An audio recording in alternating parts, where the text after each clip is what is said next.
My online boyfriend suddenly sent me a photo of his lunch, a steaming hot steak fresh off the grill. Praise me, baby, I'm being a good boy and eating my lunch. I was just about to send good boy when my eyes darted downward, and I saw the conspicuous red letters on the edge of his plate. Mike Tech. What a coincidence. I worked at Mike Tech too. My heart skipped a beat as I froze right then, my mind going blank. But could it be? My online boyfriend, whom I had met over a year ago, was right there beside me.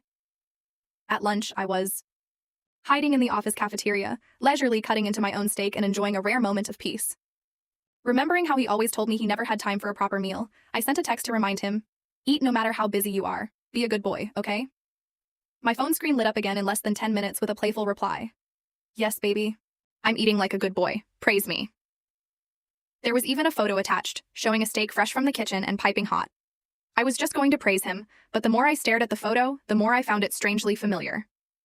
After looking at it for a long while, I finally noticed why it looked so recognizable, as the red letters Mike Tech were clearly imprinted on the edge of the ceramic plate. Wasn't that exactly where I worked? I looked down at my own plate, then, back at the photo on my phone, my steak suddenly losing all its flavor. The cafeteria was strictly reserved for employees, and no one else could gain access. In other words, my online boyfriend might be working in the very same building as me. Even as I turned numb with realization, his texts came one after the other. "Why aren't you answering, baby?" Pout. "I'm really eating, you know." Sob. Was it something I said? Nervous. I had yet to recover from the shock. I knew he lived in the same city, but I never imagined he worked in the same building. "Baby, where do you work?" "Baby, are you in Mike Tech right now?" I kept drafting and deleting those messages repeatedly, having no idea how I should phrase such a direct question. If I asked, he would definitely ask where I work too. Wouldn't I be utterly humiliated if he worked at Mike Tech and traced the clues back to me?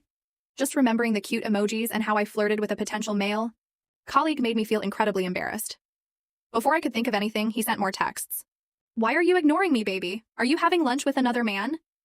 What happened? You're scaring me." I had to salvage the situation and calmed myself as I replied, "I was eating, so I didn't see the text. Good boy," head pats. He was at once pleased. "Heh, just had my fill. I'm going back to work." I breathed a long sigh and looked around the cafeteria. The other employees had mostly left. It was just some ladies and a white-haired elder, and I didn't think there was any resemblance to my puppy at all. Forcing myself to calm down again, I decided I had 3 urgent questions. First, who was he? Second, was he reliable? Third, if we did meet in real life, should we keep dating or end it all? It would be so awkward to encounter him every day. Looking back at our past year, to keep following the story, head to my homepage for the rest. Don't miss out.